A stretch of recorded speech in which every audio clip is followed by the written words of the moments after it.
Okay, so um, I'm gonna do a recap of lecture four. That lecture also didn't um, record, so it's gonna be a quick recap of what we did on lecture four. Basically, we started talking about random variables and the idea of the distribution of random variable. So this is an important topic, so I'm gonna try to sketch. What we did. So let's start with an example. So we have, let's say, the toss a fair coin and twice, and assuming that that the tosses are independent, we get a probability model. So let's start with the sampler space. So the sampler space would be, for example, something like this. This would represent the chance that, sorry, the outcome that the two um, coins are heads. This is the first coin is heads, the second is tails. And then on their independence, or you can think of it as a uniform model, each outcome has probability 1/4. Um, the idea of a random variable is that we can I mean, often this is an abstract space. So rather than working with these, we often want to work with numbers. So we define a random variable to be a function um, from omega to reals.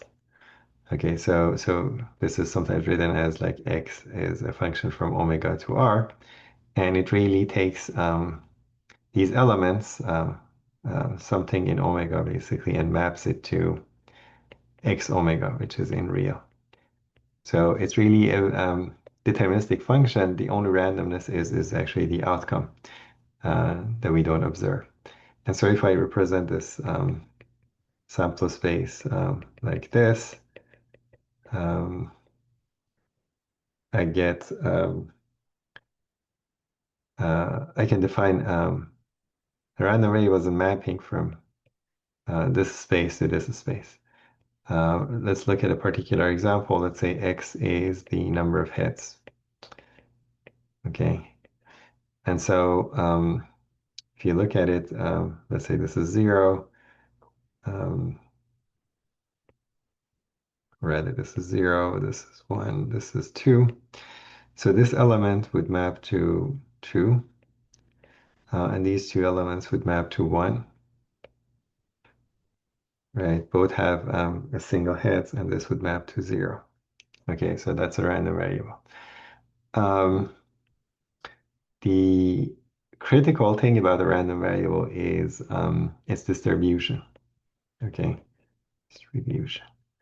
And what happens is um, we can basically move from if you remember the probability measure is a so distribution is really, let's write it like this, a push forward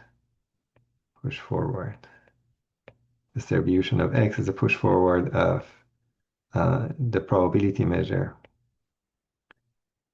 p on omega to a probability measure, you can call it like, mu of x if you want, on reals. Okay, so I want to like try to unpack this. What do I mean? So the probability measure really is something that assigns numbers between 0 and 1 to events. So if A, for example, is a subset of omega, for example, A is HT and TH. And let's say HH, this is a particular subset. Under this model, each one gets like a probability 1/4 here. So under this model, probability of A would be, under the uniform model, would be 3 over 4, right? And the idea is that rather than working with these abstract events, we can work with, let's not call them events, but subsets of the reals. So rather than this, I can, for example, look at what is the probability that x is bigger than or equal to 1. Okay, so this notation is really what it means is like the event that x is bigger than or equal to 1, but this is really, again, not clear. What really it means is the probability of all the outcomes such that x omega is bigger than or equal to 1. Now, this is a proper event, and it turns out that if you think about it, the set of all omegas such that this is bigger than or equal to 1 is exactly this event A here. Okay, so now this would be just probability of A, uh, 3 over 4. Okay, if you think of this, you can think of it as something like this: probability of x is in negative infinity to 1. Okay, so rather than working with an abstract event, we're kind of working with these sets. So if I look at the set here in reals, which is that, um, I'm kind of assigning a something like a probability to this set. Okay, so if I call this, let's say, or if I want to think of the distribution of a random variable, it's really all the possible values of probability that are assigned to subsets of real. So if you call this B, I can define a measure, mu of x of B, to be like P of x in B.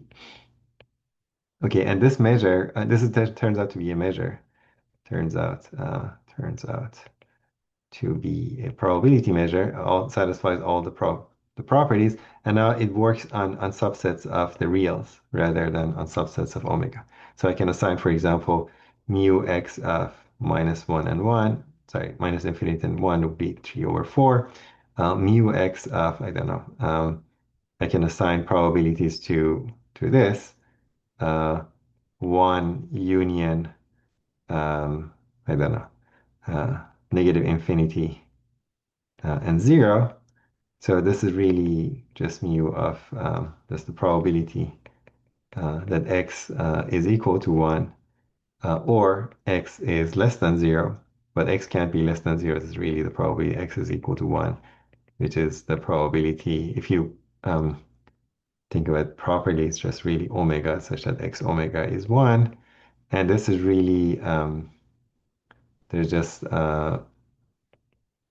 these two sets, so these outcomes, ht and th, right? So this gives me 2/4 or 1/2. Okay, so that's basically the idea. The idea is I can assign probabilities to every subsets of almost all subsets of the reals by kind of pulling back. This is another idea. So what I'm doing here, if you look at when I assign probabilities to this, I'm going to look at all the elements in omega that map to that set. So this idea is called pullback. And so another way of writing it is like x inverse of um, minus infinity and 1 is really um, th. So what I do is I pull this interval back through the map x to omega, and then here I have an event. I'm going to calculate the probability of it. So I'm going to calculate the probability of now this is an event, uh, which turns out like a proper event. It turns out to be 3/4. And so this is gonna give me the basically mu x of uh, minus infinity and 1.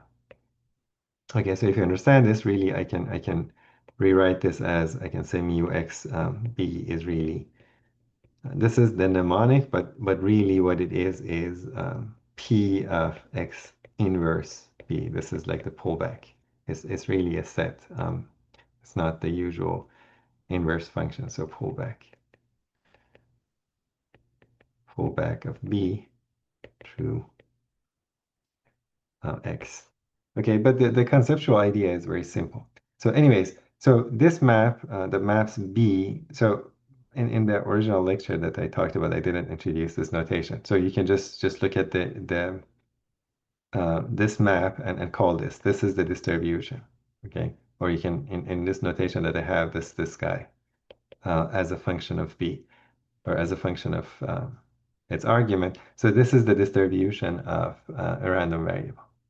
And this is a key concept. And what the distribution does is basically allows you to assign probabilities to subsets of the real, the space in onto which X maps, rather than subsets of omega. So every random variable pushes forward omega into a measure. Now this measure kind of loses some information. As you can see here, because X loses some information, X can distinguish these elements or these outcomes, but it cannot distinguish between the two. So this measure is kind of a summary, like the distribution of X, or this push forward measure, is a crude, like a cruder, like more coarse version of the original um, measure that we had. Okay, and um, I mean, this is like a conceptual thing to think about. So you can have a random variable that maps everything to zero.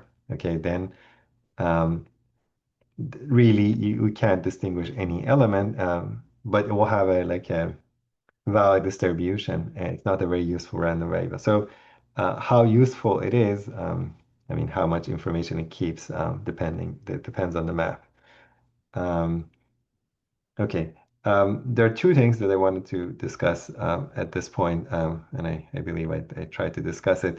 The first thing is that you could have two random variables that have the same distribution, but um, different. So X and Y can have the same distribution, but they're different. Um, an example is if Y is the number of tails, which would be in this case 2 minus X. Because there are two draws. If X is 0, which means there's no heads, then both are tails. So this one is really different, but you can easily check. So if I have edge, T, edge, T, and if I have the real lines here, you can easily see that this maps to 0 now. This maps to 1. And these two map to, sorry, this maps to 2, and these two map to 1. Okay, so this switches uh, the basically the assignment to these two, but the middle ones are the same. So it's easy to see that the distribution of this new random variable is the same, because if I take any subset, so what we're doing basically assign probability. Uh, okay, let me before trying to discuss the equality distribution, maybe I should discuss the probability mass function. So keep this in mind. Let's try to work out the other example. Let me show you the other example here. So in order to specify the distribution, it's enough to um, let's go back to the head. So this is x.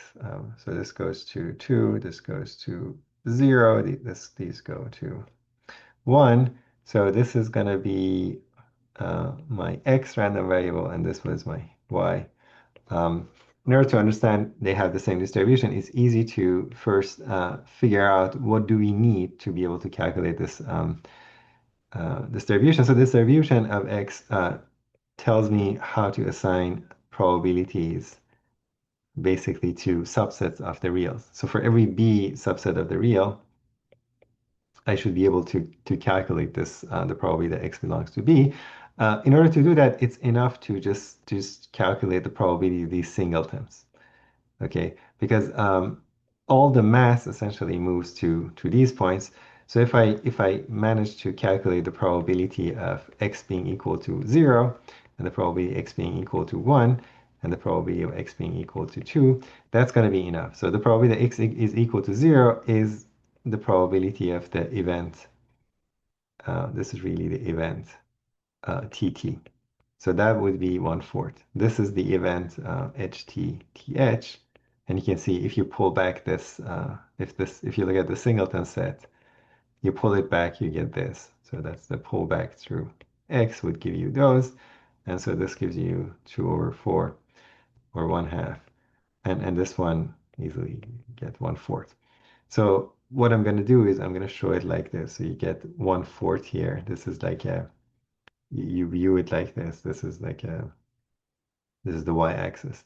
So you have mass 1/2 here and mass 1/4 here and mass 1/4 there. Now, when I want to calculate, for example, what is the probability that x is bigger than or equal to 1, I'm going to do the interval here. And I'm going to just sum all the mass that lands in this interval. So this mass lands in that interval. This mass lands in that interval. This one doesn't land. So what I'm going to get is the probability what is it? The probability that x is bigger than or equal to 1. Or rather, it's just, if you want, it's just the probability that x belongs to -1 and 1. That's the b that we have. This is going to be the sum of these two, right? So it's just going to be 1/4 plus 1/2 would be 3/4, which is what we calculated before. And for example, if I have like another thing, like what is the probability that x is bigger than or equal to 1.5, you can see that, okay, 1.5, it lands here, and then it just contains this mass, so I'm just going to get 1/4, okay? And if I move the interval, so what is the probability that x is bigger than 1.6? It just moves a little bit, but the mass that it captures doesn't change, so this is still going to be 1/4, right? Until you hit 0.2, and after which things drop to 0. Okay, so if you understand this, so this idea is basically um, called the probability mass function. So if you can, like for a discrete variable, if you this is a discrete random variable because it takes a finite number of um, values. In other words, the places on which it puts mass, that's a finite set. So this, what I'm talking about, or like the probability mass function, works for random variables that take finitely many values or countably many values. So PMF works for RVs with finitely or countably many values. And what is it? It's just the probability that like the function that maps x to the probability of x equal to x. For all these values. So in this case, for example, x takes values in 0, 1, and 2. So the probability mass function is really the probability of x is equal to 0, and like you can write it as a vector if you want x equal to 1, and the probability of x is equal to 2. Or you can think of it as a function that takes these values. So you just take value 0, 1, 2, and map 0 to 1/4, this to 1/2, this to 1/4 again. Okay, so goes from like a discrete set of values to the probability.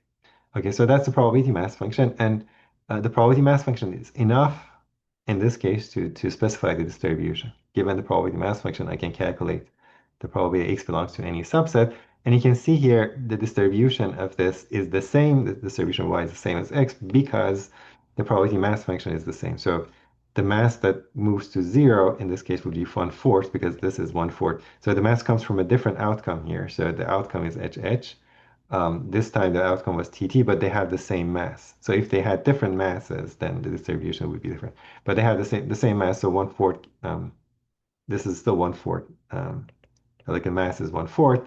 Here the mass is 1/2, and here the mass is 1/4 again. Again, this comes from a different element, but the masses are the same, the values are the same, and the masses are the same. So the PMFs are the same. is equal to the PMF of y, and because the PMF are the same, then the distributions would be the same. So you can see the distribution of x and y are the same, but they're not the same random variables. And at this point, ask people whether there are more examples of this situation, and indeed there are more. It doesn't have to be symmetric. For example, if I manage to, I can, for example, map these two. Another example is like I map this to 1 and I map this to 1. You can see that the total mass of this is 1/2. So I preserve the mass at this point. I need to preserve the mass at this point so I can move, for example, this one, I can move to that. And then this I map to that. So this new random variable, we call it z. This has the same distribution. So x has the same distribution as y, has the same distribution as z, but they're different random variables. They're different because they're different functions. So remember, the random variables are functions. Okay, they all have the same PMF, they all have the same distribution, but different. They're different random variables. Okay. They all kind of lose some information, right? Um, Now later we'll talk about the joint distribution, and the joint distribution x and y could be different than the joint distribution of y and z. So that's something to keep in mind, whether they're, but this notation that I write, like equality in distribution, this means the distribution are the same, not the random variables. Okay, so again, remember this is not the same as x and y. So their x is equal in distribution to y, but x is not equal to y as functions. Okay, so this as a question for later. Um, right, so that's the idea of the PDF, the distribution, which is important, equality of distributions, and for discrete random, it was the PMF, which is really sometimes written as p, little p. This is little p of x. Capital X to denote the random variable x is the argument, the probability that x is equal to little x. Okay, this little x is dummy variable, so you can write p capital X of a is equal to p x is equal to a to avoid confusion. Okay, a takes values, like discrete number of values. In this case, for example, 0, 1, 2. Okay, the other thing,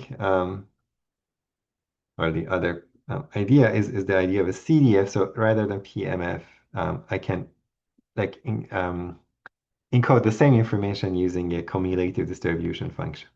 Okay, what is that? That's the probability of, rather than x is equal to x, is the probability that x is less than or equal to, let's say, lol x. Um, and so these are really the probabilities of these half intervals. And it turns out that these are also enough. So if I know the probability of all the half intervals, then I can tell you the probabilities of x and b for any b. The easy thing to note is, for example, if I have, um,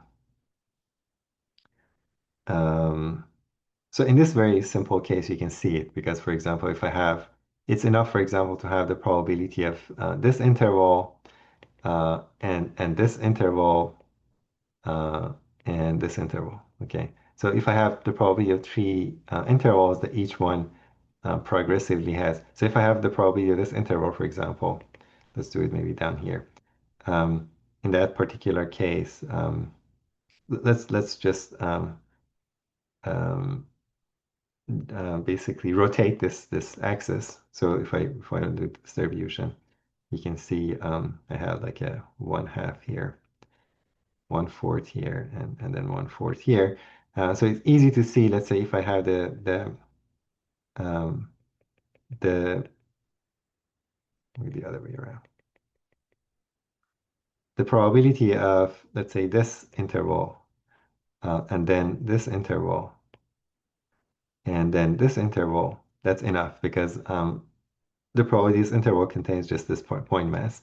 The probability of this contains these two. I can subtract uh, basically the probability of the second interval, this or probability of this interval from that interval, and I get the mass here. And I can subtract the probability of this interval from that interval and get the mass here. So I can recover the PMF by by looking at the probabilities intervals and subtracting, taking the difference of two of them to recover the mass. And once I recovered the probability mass function, we argued that you can recover the distribution. More generally, if you have basically the probability of this interval, let's say at b, starting at or like ending at b all the way to negative infinity, and you also have the probability of this interval, then if you look at this part, this is open interval b, closed interval b. So this is basically the set difference. So a, b is the set difference of minus infinity and b um, minus infinity and a. So whatever is in here, but not in here. So if I look at the probability of x in a and let's see, yeah, a and b, this is the same as the probability that x belongs to this thing, but these are kind of uh, basically nested events. So it's like the x belonging to negative infinity and b. Uh, this is an event, and it contains the probability that x belongs to minus infinity and a. Because the set of all outcomes for which this is true is included on the set of all outcomes for which this is true. Because if x is in negative infinity and a, it has to be in negative infinity b because b is bigger than a. So your b is bigger than or equal to a. So this would be the probability of x is in negative infinity and b minus the probability of x is in negative infinity and a, because this is just one event. This is one event B. This is one event A, and A is included in B. And this is the property of probability measures. Okay, at this point, we are applying the probability to events on the abstract space. Um, um, yeah, I mean, we could do a little bit more, but that's kind of the idea. So this is the set difference. This part is set. So we computed the probability of this part by the probability that the bigger thing minus the probability of the smaller thing. That's using the additivity of the property, the probability distributions. Okay, A subset B implies probability of B set minus A is equal to probability of B minus probability of A. If you rearrange just the probability of this plus the probability of this would be that, and these together would be disjoint union of B. Okay, that was a little bit quick, but this analysis tells you that if I have these probabilities, then I can compute the probability of any basically interval and basically roughly any reasonable set of reals can be written as unions and intersections of these intervals. So you can compute the probability of x in B for any reasonable B. And so these are enough. That's kind of the rough idea that why the CDF is good enough. So this thing is usually written as with capital F, X. Let's just do a T, dummy variable. This is going to be the probability of X is less than or equal to T. And if you want to do it for the example that we had, it's like we have one half, sorry, one fourth, one half, and one fourth. That's the PMF. And what I'm going to have to do to draw the CDF, I'm going to have to vary T. This is like the T. The endpoint, I'm going to calculate how much mass I have. In this interval, at this point, it's zero. And as I move it, once I get like exactly at this point, it includes this mass. So when T is equal to, in this case, this would be zero, I believe. This is 0, 1, 2. When T is equal to exactly zero, I get one fourth. So at this point, I'm going to jump. So it's zero up to this point, which we can do it with an open circle here, and then jumps to one fourth here. And then as I vary t here, the mass that's included in that interval is not changing because it just contains this mass here. So then it's just gonna keep staying at 1/4 until the interval hits this part. Okay, so if you look at the interval that where t is equal to 1, that contains this mass and also this mass. So at that point, the probability would be 3/4. So it jumps to 3/4 and it holds it up to this point. And at that point, it jumps to, I get an additional 1/4. So you get 1. Okay, so if you think of it this way, it just goes until you hit the mass. It just jumps by that amount, 1/4, and then keeps it until you hit the other mass. It jumps by that amount, which would be 1/2. And so you get to 3/4, and then keep it until you hit the another mass, you get 1. So you have this staircase pattern for these discrete variables, and the jumps are exactly uh, at points in which you have positive mass, and the jump is exactly that much. Okay, and in general, we'll see the CDF will be right continuous. You can see that it's right continuous, and the difference between the left limit, so this would be written like this, fx2 minus, for example. That's the left limit, uh, which is not going to be necessarily equal to fx of 2 here. This is the fx of 2. Fx of 2 would be 1. Fx uh, left limit at 2 would be 3/4, and the difference would be the mass at 2. So the probability mass at 2 would be fx2 minus fx um, 2 minus. Okay, basically this is in general true. So when you have discontinuity is of this form, the left limit is different than the right limit, which matches the value of the function, and so the value of the function Um, at that point, minus the left limit would give you the probability mass at that point. So you can recover the probability mass function um, by looking at the jumps of the CDF. Okay, so that's the idea of the CDF.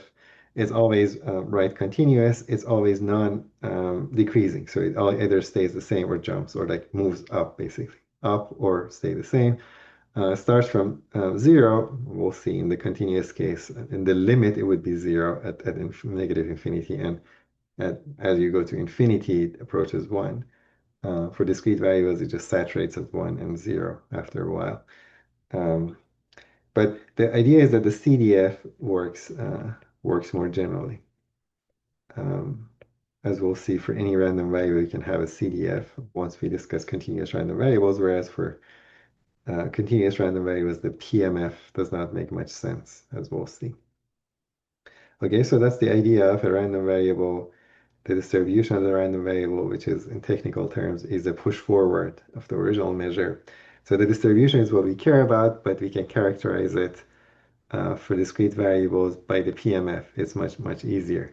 So if you have finitely many values or countably many values, you just specify uh, the probabilities of these discrete values, and from that you can construct the probability of any subset of R, or basically complete the distribution of X. And so we can also use CDF as an alternative to PMF. It's a little more complicated for discrete variables. You can see it doesn't have much more information. It just is constant between these jumps. But the advantage is that it's more general, as we'll see. Um, okay, so that's it. So if you want to understand what is going on, just ask yourself, what is the distribution of random variable? If you can explain it and how to characterize it, and why you have like x, potentially x having the same distribution as y, but x not equal to y. Once you understand these points, you understood these parts of the lecture. So this was a little bit fast, but it was a quick recap. So we went over this in some great detail. What else I covered in that lecture is starting to talk about some famous or well-known distributions. So starting with discrete random variables, the easiest or the most basic random variable is a random variable that is just the indicator of an event. Okay, this is how you write it. Or you can say x omega is indicator of omega. and sorry, indicator of a set, like an event. And this just takes value 1 or 0 if omega is in A is 1. If omega is not in A, it's going to be 0. And because it just takes two values, the PMF is very simple. You just have to specify what is the probability of 0 and what is the probability of 1, and they have to sum to 1. So people specify usually this one, which is P. This one would be 1 minus P. And this is called the Bernoulli variable. Bernoulli variable. So it's a random variable, which is really the indicator of some event, and that event is where it's 1. And so it has a parameter, it's just a probability you assign to 1, and you write it as x is distributed like Bernoulli P. That's how often what you write. Okay, it's just if you want to write it in reals, it just takes 0 and 1. This with probability 1 minus P, depending on which one is bigger. This is probability P, so they have to sum to 1. Okay, this is really simple. There's not much to it. It's just the probability that x is equal to 1 would be the probability of that event. Okay, this is, when you pull it back, it just pulls back to that event. Right, that's the Bernoulli. The other interesting one that you can look at is this one would be more interesting, is that if you add up, so if you have x, which is the addition of a bunch of indicators. So let's say I have, each one is like y1 up to yn. So these are Bernoulli variables. So y1, y2 up to yn are Bernoulli. And I'm going to assume that they're Bernoulli beats with the same probability. Okay, so they're different events potentially, but they have the same probability. This is how you write it. I'm going to, in addition, assume that they're independent. Okay, I'm going to clarify what we mean by this shortly. But an example where you can have, so you can see they have, when I write it like this, they have all the same distribution. So this is saying y1 basically has the same distribution as y2, has the same distribution as y3, but they need not be the same variables. Okay, so they're identically distributed. Identically, that's how we say it. Identically distributed. They have the same distribution, but they need not be oftentimes the same. In particular, when we say they're independent, they're not going to be the same. Because if they were the same, they couldn't be independent unless in very special cases. So what do you mean by independent? Now, independent is, so we have seen independence of events. For random variables, it's a little bit more interesting because their functions, what we really mean when they say, for example, when we say y1, when we say this sequence of random variables is independent, what we really mean is the probability that I1, you pick any subset of them, I1 up to Ik, let's say the probability I1 belongs to B1, and it's like basically the intersection of these events. Y I2 belongs to B2, intersect yik belongs to bk. So this is saying yi1 belongs to b1, yi2, sorry, this should be belong.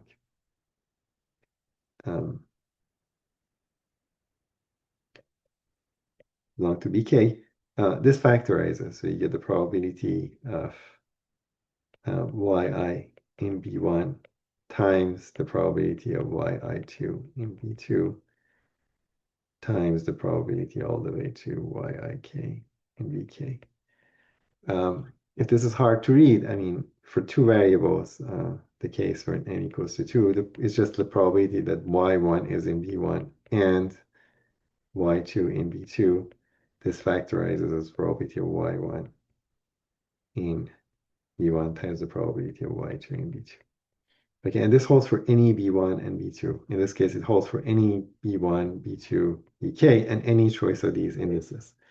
In other words, we are saying that these events, these events are independent in the language or mutually independent. These events are mutually independent. Um, however,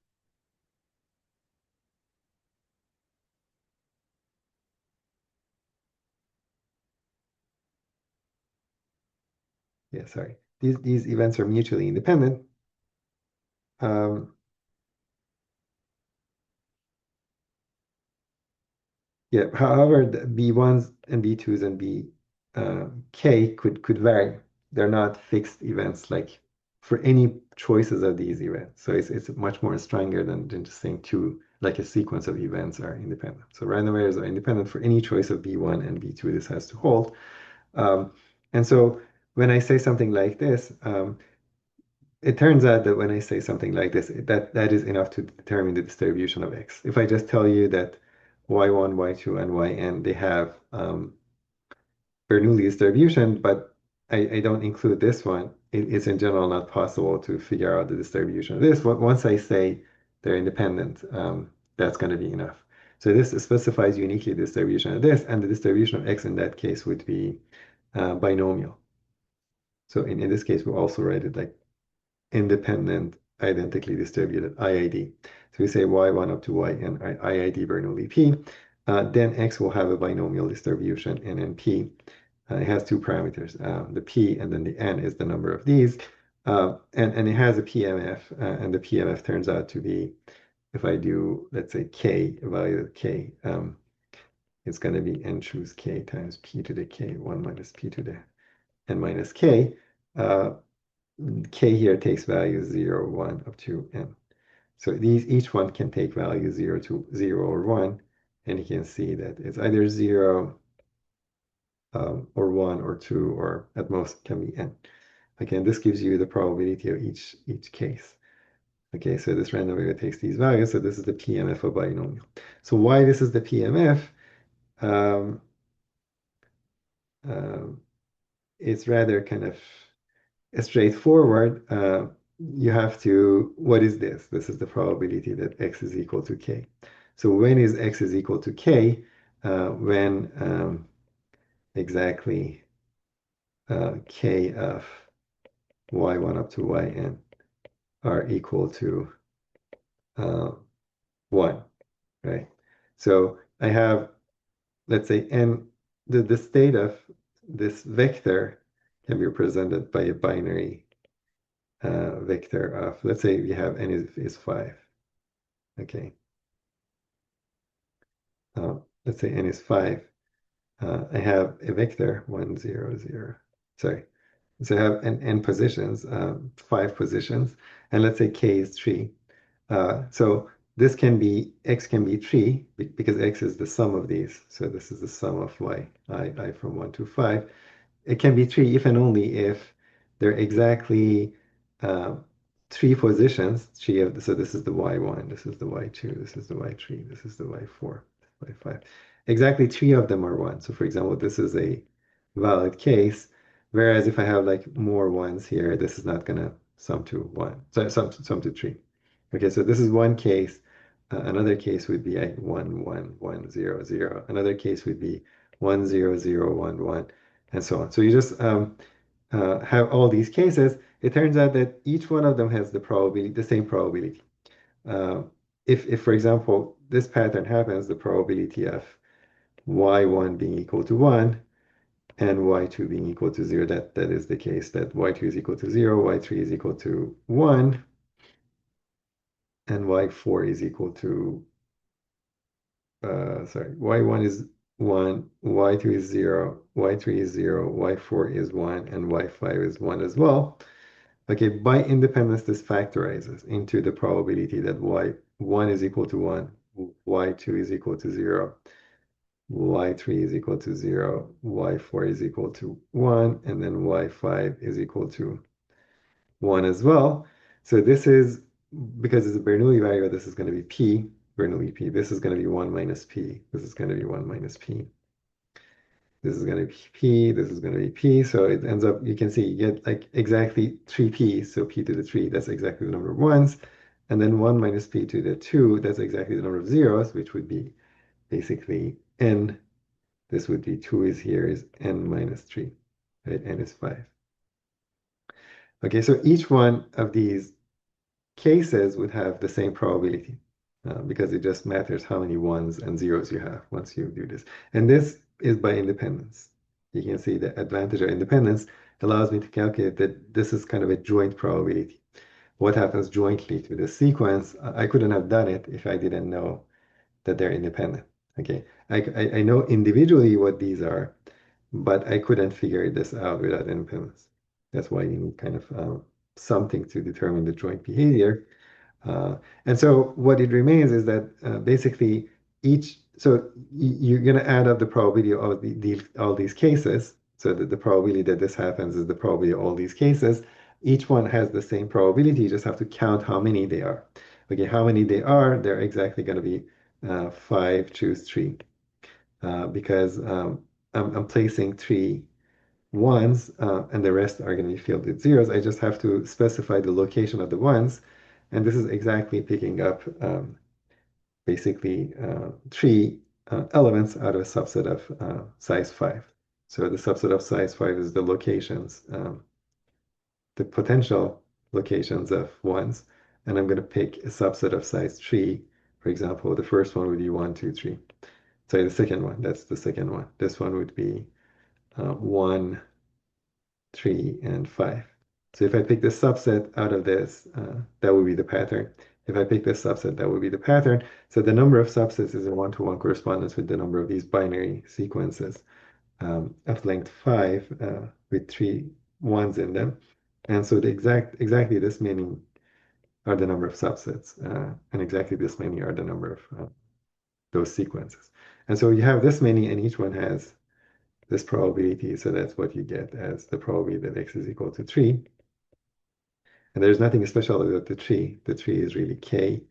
This this is like n, and so this is really k. The remaining number is like this. These are the number of ones. The number of zeros would be n minus k. So you get n choose k, p to the k, 1 minus p to the n minus k. Okay, so that's the binomial distribution, and that's how you drive it. It's the sum of independent, identically distributed Bernoulli variables. An example would be each one is the outcome of throwing a fair coin. It doesn't have to be actually a fair coin. A coin with uh, probability of coming up heads, let's say being P, if you define heads as 1. Okay, so the outcome counts. We flip independent coins or a coin multiple times. Each it depends how you want to model it. And then the sum of the uh, outcomes, let's say the number of heads, this could be the number of heads. So if you encode heads as ones, x counts the number of heads in n throws of a fair dice, sorry, for fair coin. And so that gives you the probability mass function of the number of heads in n trials with probability of coming up heads in each trial being p, and the trials are independent. Okay, so that's what we covered in lecture 4, and hopefully next time we cover a bit more and then talk about continuous random variables. Okay, thank you guys. See you in the next lecture.